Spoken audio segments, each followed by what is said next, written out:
Meus amigos, eu quero com muita alegria convidar o nosso pastor que vai estar ministrando aqui nessa manhã. E como é cultura aqui da casa, eu quero que você se coloque de pé. Por favor, vamos receber o pastor. Quero que quando eu chamar ele aqui, você faça um barulho, você bata palmas. É um homem de Deus, vai compartilhar algo do coração de Deus para nós nessa manhã. Então hoje nós temos a alegria de receber o pastor César Zanoni. Aleluia! Seja bem-vindo, pastor.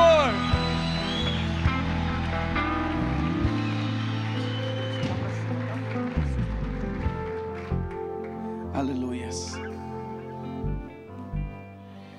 Glória a Deus. Quantos estão felizes com o Senhor? Amém?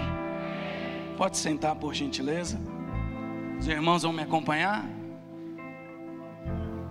Fica firme aí, acompanha. Você é o levita?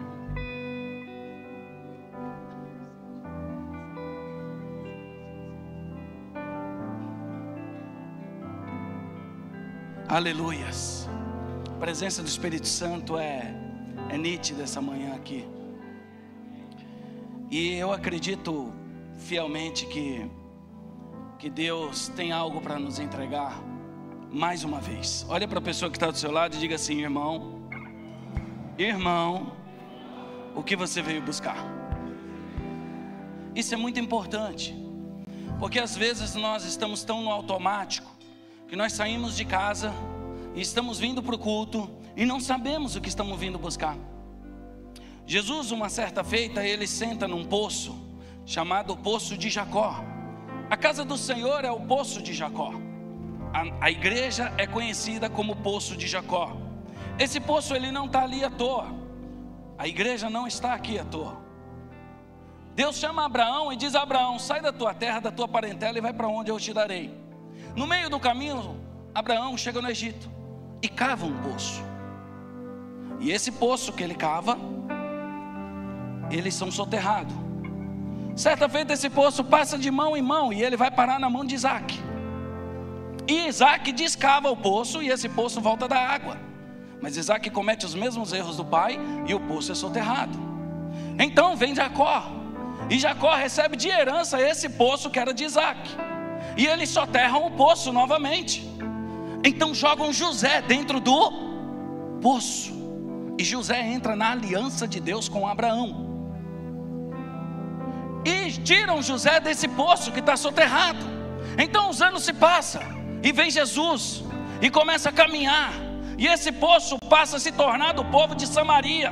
E o povo de Samaria não fala com o povo judeu. Então Jesus passa por Samaria, porque é necessário passar por Samaria. Samaria é uma região, diga assim: Samaria é uma região. Hoje o Senhor está passando nas regiões que necessitam da tua vida. Eu acho que você não entendeu, eu vou dizer de novo para você dar um glória. Hoje o Senhor vai passar na região que você necessita. Ele passa em Samaria e ele senta no poço. Então ele senta no poço, ele dispensa os discípulos e ele senta nesse poço. Esse mesmo poço que aconteceu tudo isso, que tem mais de 5.000 anos de história.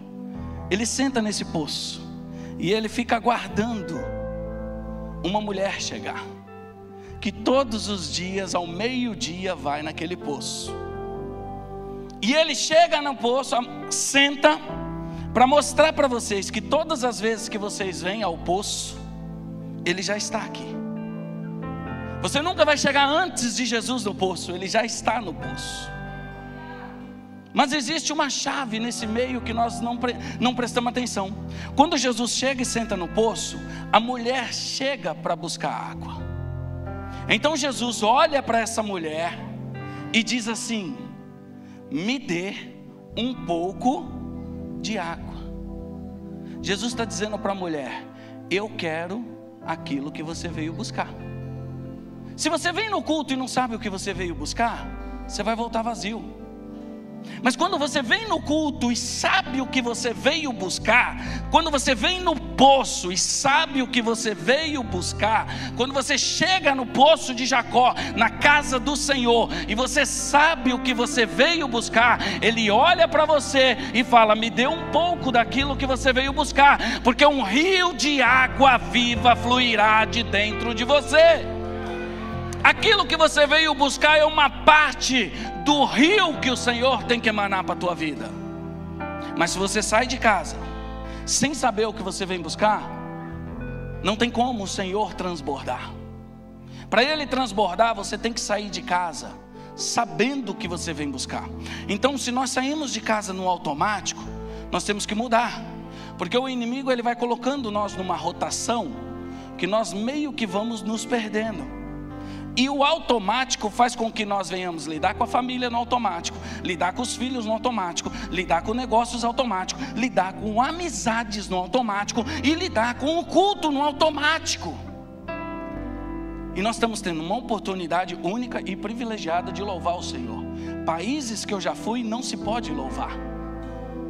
Países que eu fui, onde eu fui pregar, não se pode pregar na rua, não se pode, tem que ter cultos específicos. Tem alguns países que não tem Bíblia, não tem a palavra do Senhor, e nós temos o privilégio de poder cultuar o Senhor. Então nós não podemos transformar isso em algo automático, porque o inimigo ele vai transformando. Eu vou pregar uma palavra aqui muito poderosa que o Senhor me entregou hoje de manhã aqui. Mas eu quero que você entenda e você comece a compreender que o que o inimigo faz sobre a nossa vida, muitas vezes é roubar a nossa identidade. E a nossa identidade é de louvar e adorar. Eis que estou em busca de verdadeiros adoradores. Eis que estou em busca daqueles que me adorem em espírito e verdade. O salmista diz que tudo que tem fôlego louve ao Senhor. É para nós nascermos para louvar ao Senhor. Então o inimigo ele vai tentando deturbar. Quer ver uma coisa como ele deturba a imagem? Quando nós lembramos de Tomé, nós lembramos de Tomé e dizemos: teve que ver para crer. Mas nós não esquecemos que Tomé, no livro de João, no capítulo 11 para o capítulo 12, quando Lázaro adoece e chega até Jesus e diz: teu amigo adoeceu, Tomé, chamado Dídimo, é o único que se levanta e diz: se for para morrer com o Senhor, eu morro. Mas por que não lembram que Tomé disse que morreria por Cristo? Por que não lembra que Tomé foi para a Índia e morreu crucificado de cabeça para baixo e disse: eu não sou digno de ser crucificado como o meu Messias? Por que só lembra de Tomé como que teve que duvidar? Mas hoje eu vou mudar um pouco essa ideia de vocês e a visão de vocês. Eu quero que vocês compreendam que Tomé foi o único que saiu de casa de uma forma diferente. Quando Jesus faz a última ceia, ele diz assim: muitos virão em meu nome, mas serão lobos vestidos de cordeiro. Diga assim: serão lobos vestidos de cordeiro. Jesus continua e diz assim: mas os sinais mostrarão quem será o Messias. Então Tomé está em casa, Jesus ressuscita, entrega a mensagem a Madalena, Madalena leva para Pedro, Pedro arma o culto em casa, o culto está começando, o Tomé está em casa, e Tomé decide sair de casa de maneira diferente. Tomé está em casa e diz assim: eu não vou só ouvir, hoje eu vou tocar. Ei, se você saiu de casa só para ouvir Jesus, mude o seu drive, porque hoje você veio ouvir e veio tocar no Messias. Você veio ouvir e veio tocar nele, sentir ele. Tomé sai de casa decidido. Ele fala: eu não vou só ouvir, eu vou tocar. Ele entra no culto, e quando ele entra no culto, está lá Jesus. Então ele lembra da palavra. Ele lembra da palavra. A gente esquece muito das palavras. Ele lembra da palavra e ele disse: o meu Messias disse que muitos seriam lobos vestidos de cordeiro, mas os sinais mostraria. Então ele olha para Jesus e diz assim: eu quero ver os sinais. Eu quero ver os sinais, porque os sinais vão dizer quem é o meu Messias. Então Jesus estende as mãos, e quando Jesus estende as mãos, Tomé toca nos sinais. Quando Tomé toca nos sinais, todos vocês se encontram aqui hoje. Nós nos encontramos hoje por conta desse ato de Tomé. Porque Tomé, quando toca nos sinais, Jesus lança uma palavra profética. E ele diz assim: benditos serão todo aquele que crerão, mas não poderão tocar nas chagas. Quem crê no Senhor aqui? Quem crê no Senhor? Mas nós não podemos tocar nas chagas. Então nós nos tornamos benditos em Cristo a partir daquele momento. Uma palavra profética foi ministrada a partir daquela situação. Uma palavra profética foi ministrada para que hoje nós nos tornemos benditos. Mas o inimigo quer roubar a identidade. E quando se fala de Tomé, o que teve que ver para crer? Porque o inimigo faz isso. Sabe quando você trabalha o dia inteiro, a pessoa liga para você, você não pode atender, e quando você atende ele fala assim: fala enrolado. Você fala enrolado é o capeta, eu trabalho, não tenho tempo para ficar de conversinha. Sabe, com aqueles apelidinhos que começam a jogar em você para te denegrir, para te diminuir, o apelido que não condiz com a imagem e semelhança de Deus. E às vezes a gente dá risada e aquilo vai impregnando e nós vamos aceitando, e daqui a pouco nós estamos sendo conhecidos pelo apelido e não mais pela identidade de Cristo. Não deixe isso acontecer. O teu nome é a tua identidade. A mensagem que eu vou ministrar hoje para vocês diz assim: olha para a pessoa que está do seu lado e diz assim: a travessia mostra o teu valor. É na travessia que você encontra a sua identidade. Gravem isso que eu estou dizendo para vocês. É necessário uma travessia. É necessário uma travessia. Sem a travessia nós não encontramos nossa identidade. Sem a travessia nós não encontramos o nosso valor. Quem faz o culto somos nós, gente. Se nós sairmos de casa decididos a sentir Jesus, respirar Ele, tocar nele, ouvi-lo, não tem como você sair daqui e dizer assim: eu não gostei do culto hoje. Porque quando você sai daqui, pastor, as pessoas falam assim: eu não gostei do culto hoje. É como se elas estivessem esperando que Jesus ia cultuar ela. Eu estou sentado e eu estou esperando Jesus preparar um culto para mim. Não, hoje eu não gostei do culto. Hoje eu não achei que o culto foi legal. Quando você vem decidido a fazer o culto, é você que entrega o melhor para Cristo. Então não tem como o culto ser ruim, porque o culto é seu para Deus, é seu para o altar, é seu para Cristo, não do altar para você. É você que entrega o melhor. Então que hoje nós possamos entregar o melhor, porque nós decidimos sair de casa para ouvi-lo, tocá-lo, senti-lo. Essa igreja tem uma unção extraordinária, e ela está debaixo de uma palavra profética. O louvor dessa igreja é impactante, tem muita unção. Porque quando Jacó ele vai distribuir as 12 heranças sobre as 12 tribos, Jacó distribui uma herança para cada tribo.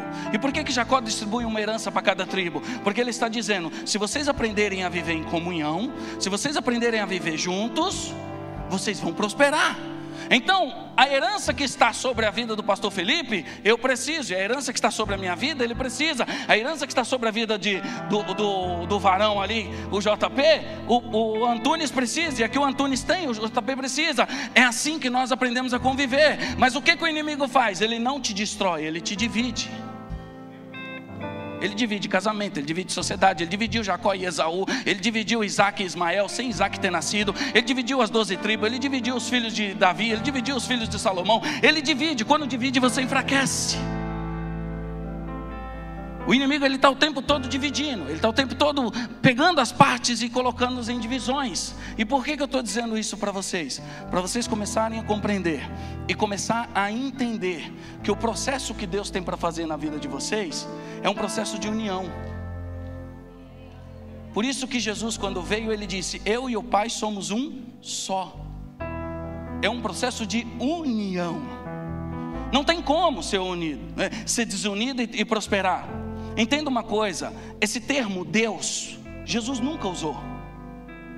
Jesus sempre se referiu ao Deus que nós chamamos de Pai. Porque quando você olha para Deus como Pai, você não pede ajuda para mais ninguém a não ser para o seu pai. Quando você olha para Deus como Deus, Ele está muito longe. Aí você tem até medo de falar com Ele, porque você fala: eu sou muito pecador, eu não consigo. Ele é um Deus. mas Ele é um Pai. Jesus diz: eu sou do Pai, quem vinha até mim vai ao Pai. Ele se refere sempre o Deus que nós chamamos como Pai. E às vezes nós temos dificuldade de olhar para o Deus que nós chamamos como Pai, e isso impede o nosso relacionamento. Isso faz com que a gente não gere um relacionamento de filho para pai, porque Jesus é um irmão.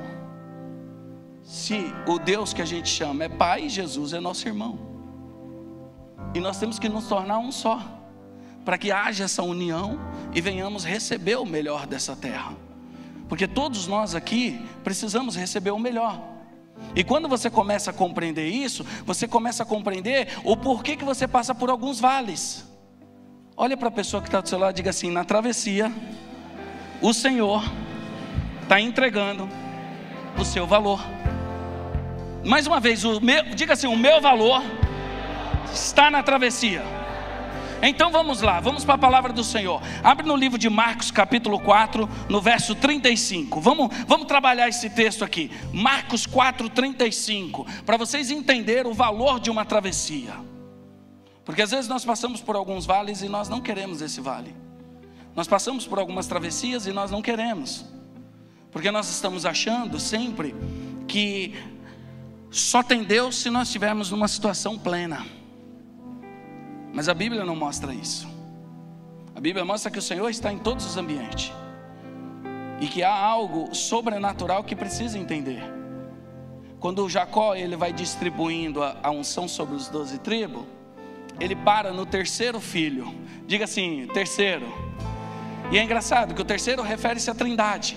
O terceiro refere-se à nossa criação, corpo, alma e espírito. O terceiro refere-se a toda a mutação que existe sobre a terra. Então ele para no terceiro filho. E é engraçado, porque nós temos sonho. Quem tem sonho aqui, levanta a mão. Quem tem desejos aqui, levanta a mão. Glória a Deus, que bom que você tem sonhos e desejos. Mas presta atenção, Jacó chega na terra de Labão e olha Raquel e diz: eu quero essa mulher. Eu quero Raquel. É a mulher do meu sonho, é a mulher do meu desejo. Mas então Jacó casa primeiro com Lia. E por que Jacó casou primeiro com Lia e não com Raquel? Porque o propósito vem antes do teu sonho. Diga assim: o propósito vem antes do sonho. O sonho de Jacó era Raquel, mas de Lia veio a tribo de Judá. Da tribo de Judá nasceu o leão de Judá. Então o propósito vem primeiro. Jesus olha e fala: eu vou entregar teu sonho, mas primeiro viva o meu propósito. De Lia veio Judá. De Lia veio a terceira tribo, que é Levi. E a tribo de Levi é a tribo da aliança de Deus com o povo. É o terceiro filho que formou os levitas. E por que num culto os louvores vêm primeiro do que a pregação?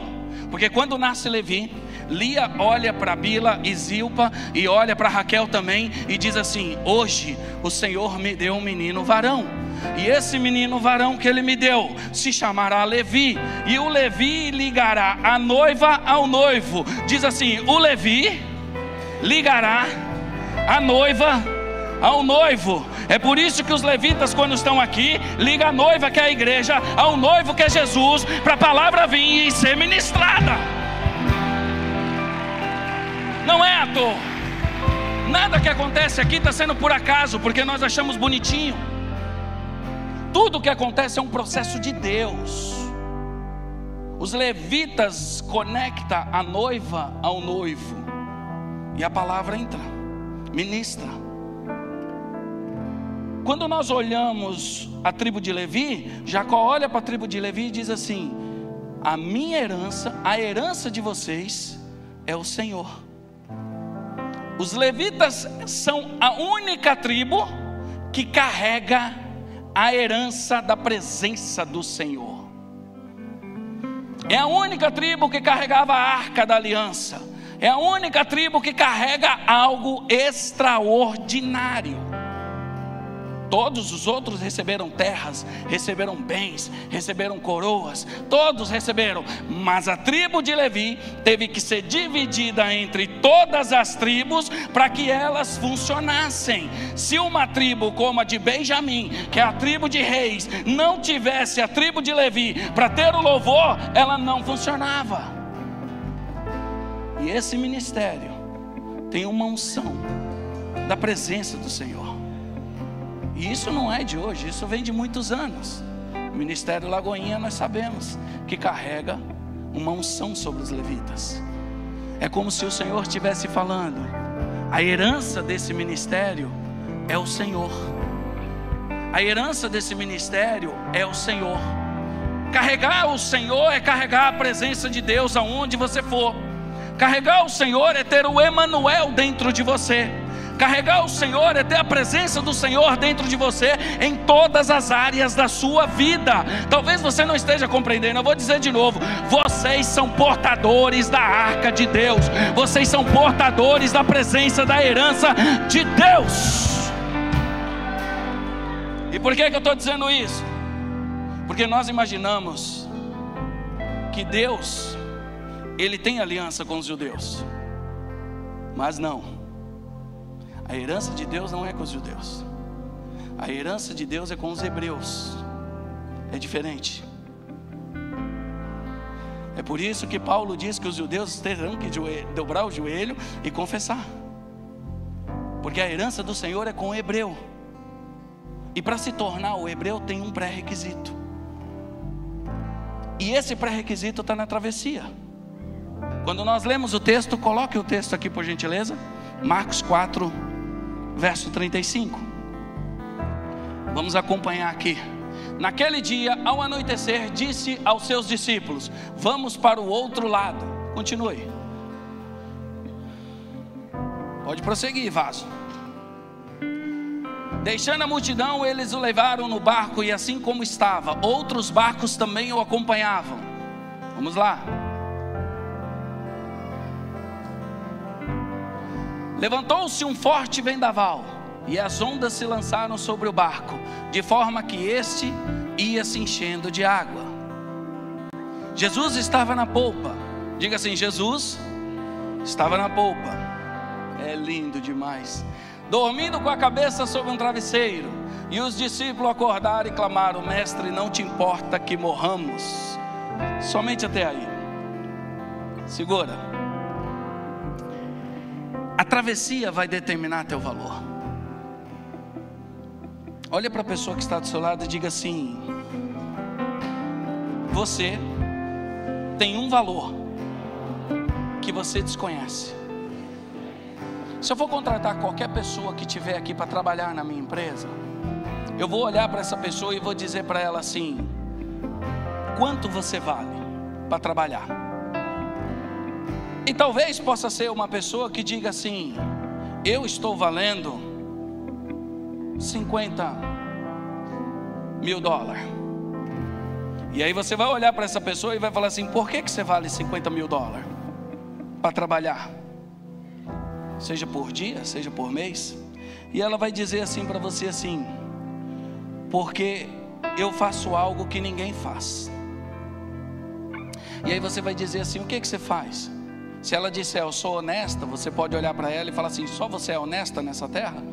Não, eu sou pontual, sou comprometida. Só você é pontual e comprometida, ninguém mais? Não, outro também é pontual e comprometido. Não, eu tenho Jesus, eu amo falar de Jesus, eu não minto. Eu sou uma pessoa que executo muito, que coloca na minha mão eu faço. Será que só você faz isso? Aí você começa a entender que você não vale tudo aquilo que você está achando que você vale. E você começa a entender que tudo que você faz, outra pessoa também pode fazer. Então Jesus te coloca na travessia para dar um valor para você que ninguém tem. Para quando uma pessoa chegar para você e falar assim: qual é o teu valor? Você falar assim: eu achava que era 50, mas agora eu acho que é 1000.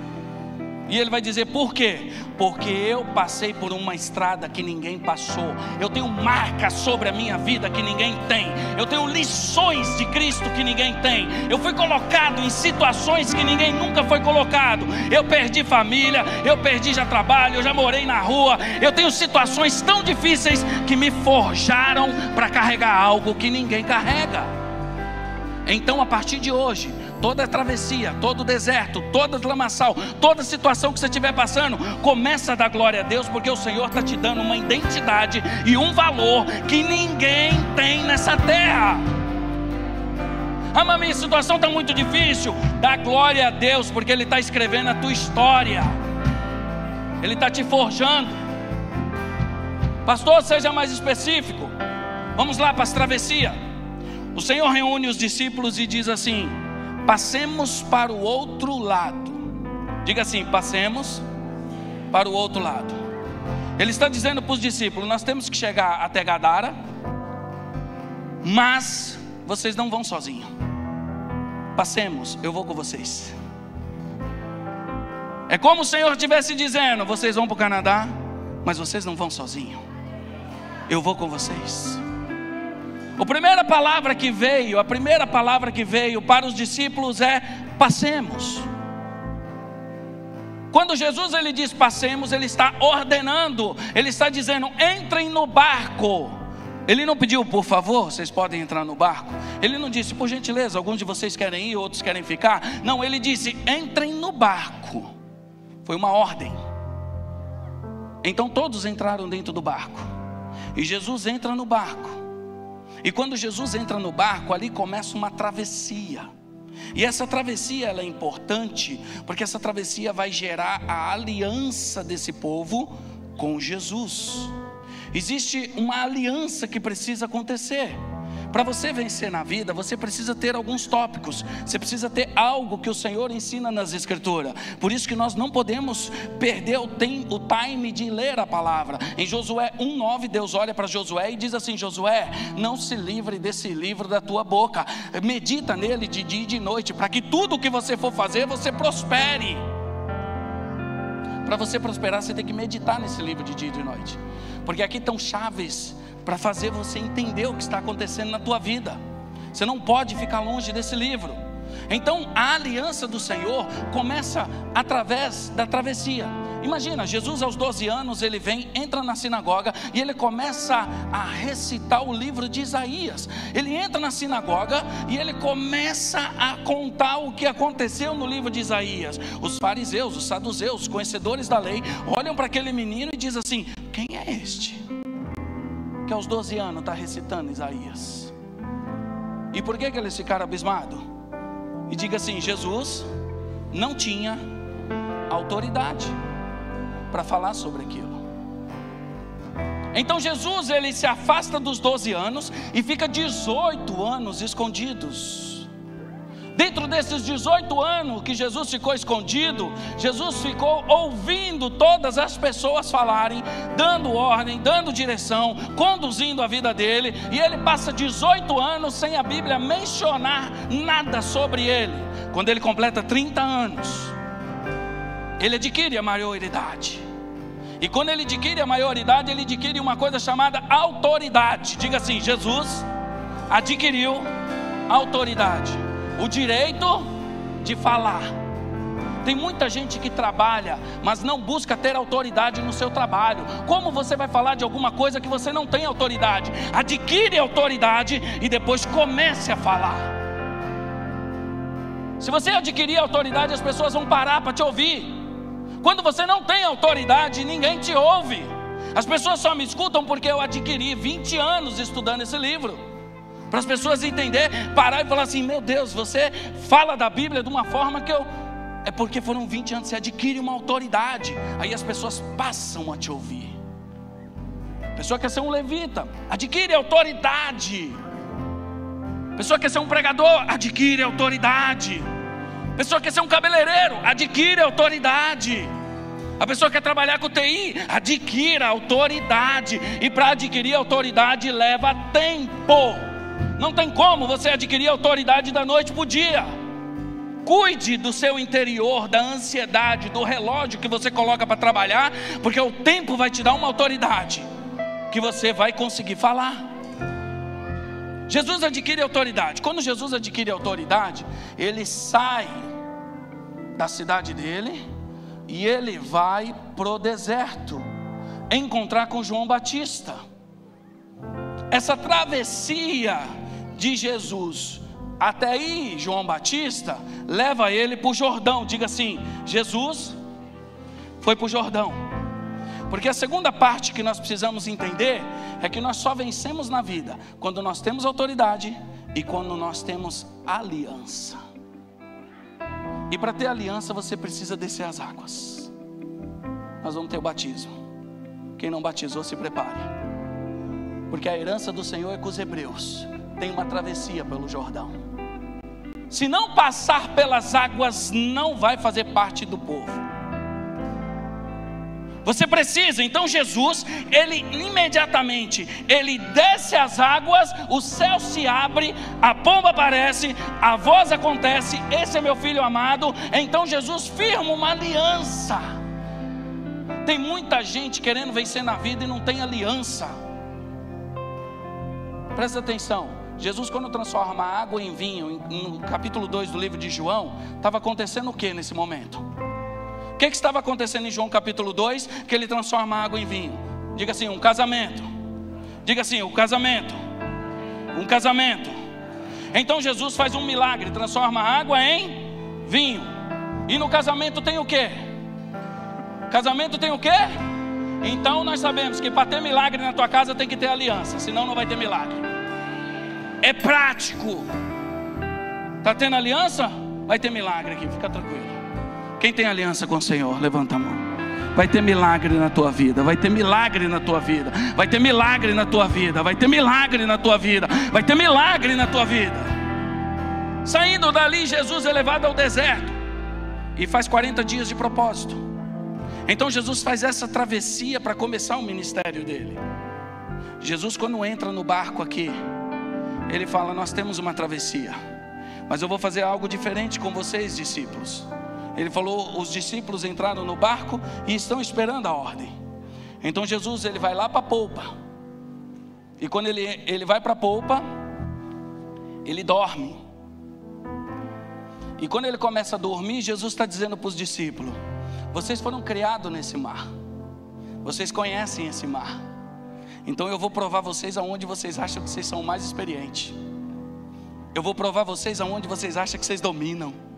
Eu vou provar vocês aonde vocês acham que tem um controle, porque eu não vou ser injusto de provar vocês aonde vocês não dominam. Então ele bota os discípulos no barco e fala: a travessia de vocês é nesse barco, porque é onde vocês dominam. É tudo pescador? É tudo pescador. Então eu quero ver vocês vencerem aqui dentro. Talvez você não entende por que no teu trabalho você ainda não venceu, porque talvez você acha que você domina ele. Talvez você não entenda porque o teu casamento não está indo tão bem, porque você acha que o teu casamento está no teu controle. Talvez você não entenda porque teus filhos às vezes não te ouvem, porque você acha que os teus filhos estão no teu controle. Todas as vezes que você achar que você tem o controle de alguma coisa, o Senhor vai te provar naquela área. Os discípulos estão dentro do barco e de repente levanta uma grande tempestade. E quando levanta a grande tempestade, Jesus está dormindo. Todos ficam desesperados. Diga assim: todos ficam desesperados. Esqueceram da palavra profética antes de entrar no barco. Passemos. Jesus, ele está dizendo: nós vamos passar. Não importa o que vai vir no meio do caminho, nós vamos passar. Mas os problemas chegam na nossa vida e nós esquecemos das palavras proféticas que nós recebemos. E nós achamos que nós vamos perecer. Nós achamos que vamos morrer. Os discípulos olham para Cristo e Cristo dormindo e eles dizem: nós vamos morrer. Nós vamos morrer. Quer dizer, na entrada do barco todo mundo estava contente. No meio da caminhada todo mundo já estava querendo desistir. Talvez você esteja se encontrando nisso. Talvez quando você chegou aqui, você chegou cheio de sonhos e projetos, todo feliz. Nós vamos chegar, vamos vencer do outro lado. Mas no meio do caminho, você passando por várias dificuldades e várias tempestades, talvez hoje você esteja fraquejado, imaginando até que você escolheu o lugar errado, imaginando até que você está na posição errada.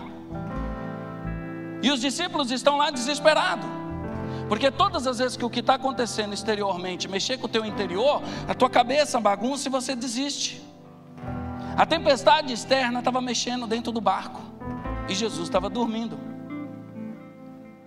Então, se Jesus está na polpa, os discípulos estão na proa. Diga assim: Jesus está na polpa e os discípulos estão na proa.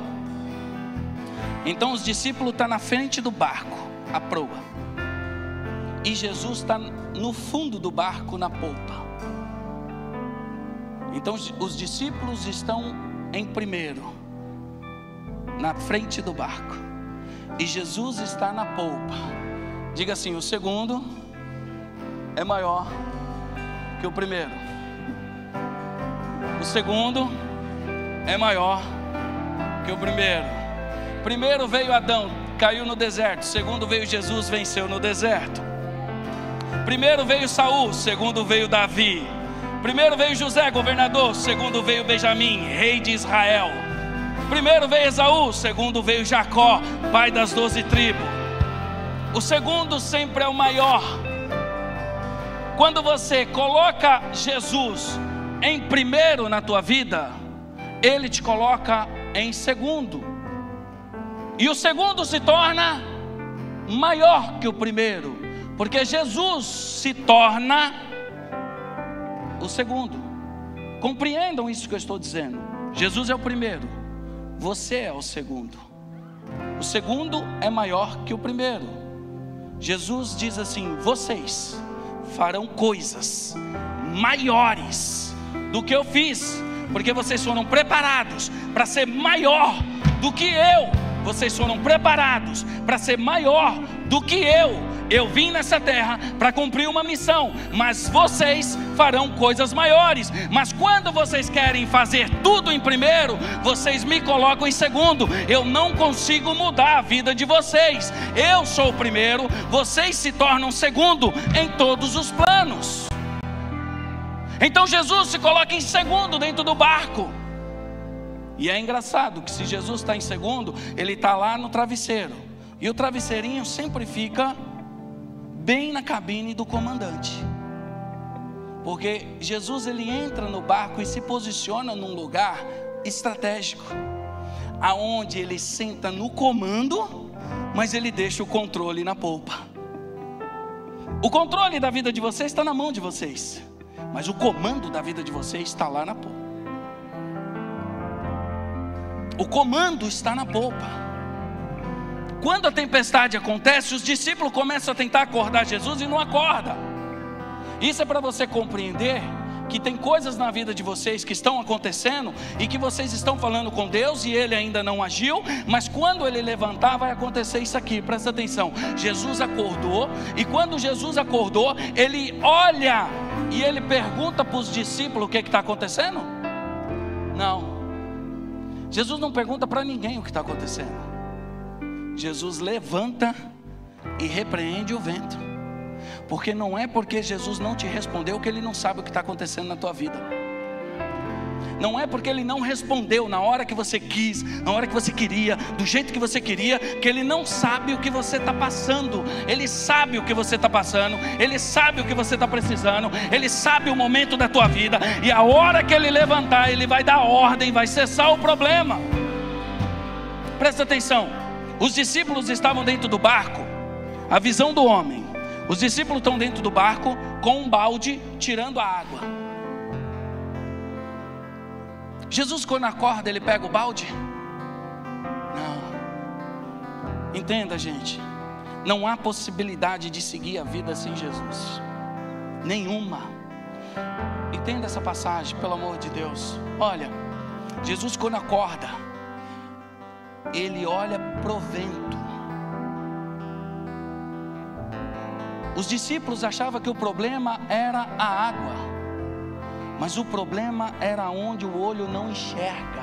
Você consegue enxergar o vento? Porque sem Jesus você não enxerga que o problema está numa esfera que você não tem capacidade de alcançar. Às vezes você está achando que o problema é o casamento, é o trabalho, é o dinheiro, e Jesus está falando: o problema está longe dos teus olhos, só eu consigo enxergar. Você não consegue enxergar. Enquanto você está com o baldinho tentando sobreviver, eu estou dizendo que o problema, o que está causando esse problema, é outra situação que está longe dos teus olhos. Eu vou dizer novamente para vocês entenderem. Jesus levanta e Ele diz: vento, cesse. Jesus age na área que não se enxerga. Jesus age numa área que você não tem capacidade de controlar. É dizendo: sem mim dentro do barco, sem eu dentro do teu barco, você vai passar o resto da vida tirando água desse barco, achando que vai morrer e não vai cessar o vento, porque eu tenho o controle sobre todas as coisas, eu tenho a capacidade de enxergar onde está o problema, e você está achando que o problema está no A e o problema está no B. Às vezes isso pode parecer que vocês não compreendam. A vida da pessoa financeira não está bem, e ela está achando que é o trabalho.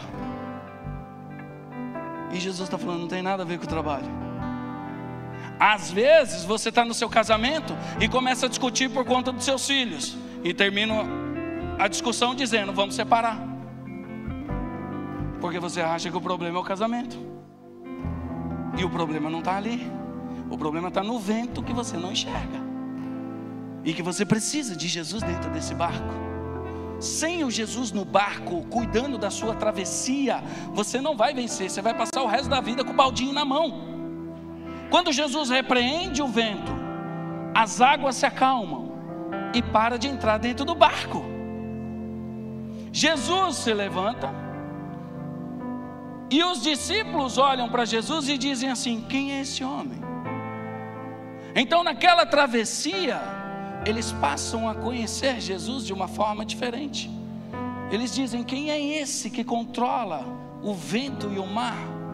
Quem é esse que tem o controle sobre todas as coisas?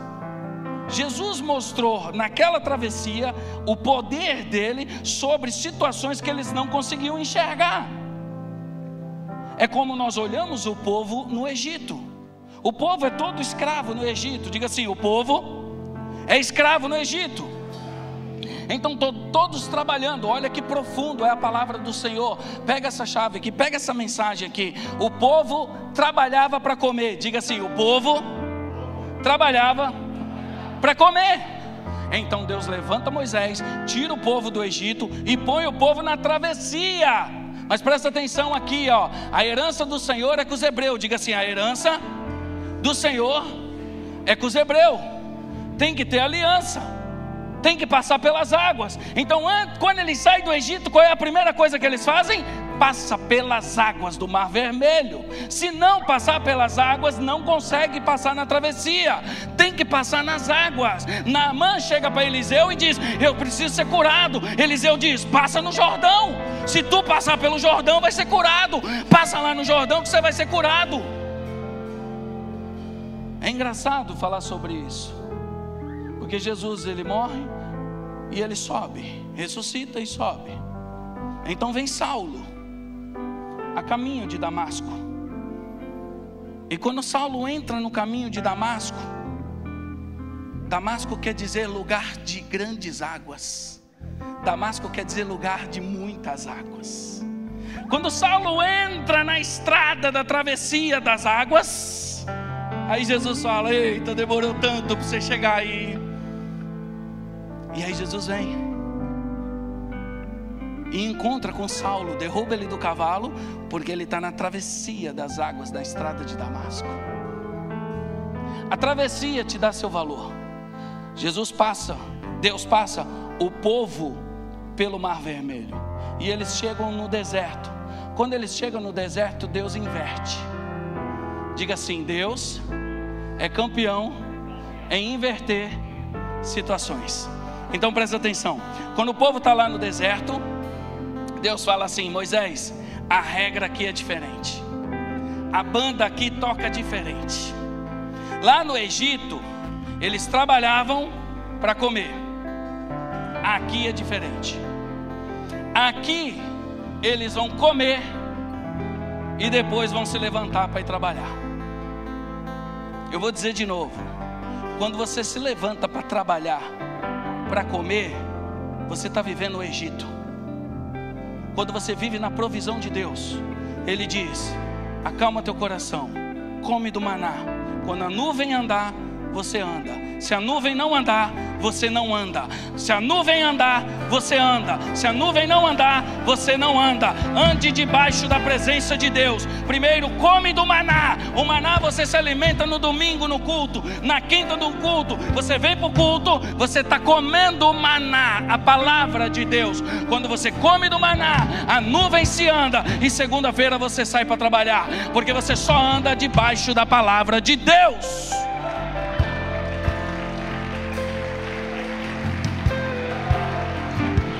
Dá um glória para Deus, aleluias. Diga assim: eu só ando debaixo da palavra de Deus. Olha para o irmão que está do seu lado e diga assim: quem me move é o céu. A travessia mostra o meu valor. A travessia mostra o meu valor. Ei, vamos continuar. Jesus nasce. Jesus nasceu. Então a Bíblia conta que vem 3 reis magos trazendo presentes para Jesus. E como é que eles acharam Jesus? Quem mostrava para Jesus onde Jesus estava? As estrelas. Quando você olha para o céu comanda a tua vida. Quando você olha para o céu, ele faz você chegar até Jesus. Quando você olha para o céu, ele coloca você na direção certa. Quando você olha para o céu, as respostas que você precisa chegam. Quando você olha para o céu, o controle da tua casa chega. Quando você olha para o céu, o controle das tuas finanças chega. Eu vou falar até você começar a dar glória.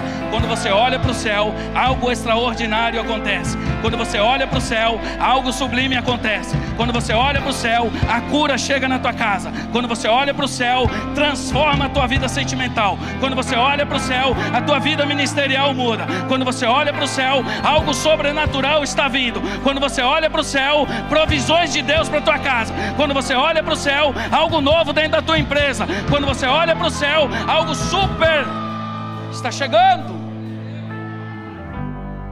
Não se mova pelo Egito, se mova pelo céu.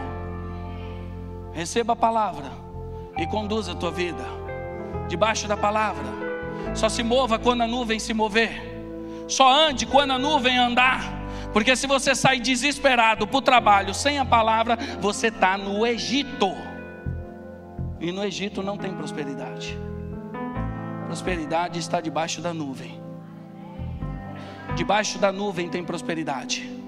Vamos se colocar de pé em nome de Jesus, para que nós possamos orar. A Bíblia diz, gente, que veio uma grande tempestade. E essa tempestade fez com que os discípulos achassem que fosse morrer. Mas o texto diz que depois dessa tempestade veio uma grande bonança. Depois de toda grande tempestade vai vir algo super extraordinário, único, transbordante sobre a tua vida. Levanta a sua mão agora que eu quero profetizar sobre você. Senhor, graça nós te damos por esse culto. Eu não sei o que esses irmãos estão passando. Eu não sei em qual dessas travessias o Senhor colocou. Eu não sei em qual momento eles se encontram. Única coisa eu sei, que essa travessia está forjando eles. Essa travessia está dando a identidade deles. Essa travessia está mostrando o quanto eles são valorosos. Essa travessia está dando o valor de cada um deles. E que a partir de hoje, Senhor, essa tempestade venha se cessar. E que algo extraordinário venha acontecer. Uma grande bonança venha surgir. Que 2024 seja um ano único. Que 2024 seja um ano extraordinário. Que 2024 seja marcado, que o Senhor possa transbordar, que o Senhor possa multiplicar, que o Senhor possa fazer acontecer, conforme os projetos, os planos de cada um, porque dentro dessa travessia, nós firmamos aliança, nós caminhamos contigo, nós mostramos o teu valor, nós te louvamos, te adoramos, a partir de hoje, que o Senhor faça algo novo, extraordinário sobre a vida de cada um nesse culto, aonde tiver alguém levantado as mãos, que o Senhor possa agora tocar de uma forma diferente. Espírito Santo, vem agir de forma sobrenatural. Acalma esse coração, acalma essa tempestade, entrega algo novo, entrega algo sobrenatural. Começa a dar glória para Deus, começa a louvar o Senhor, começa a adorar o Senhor, entrega o que você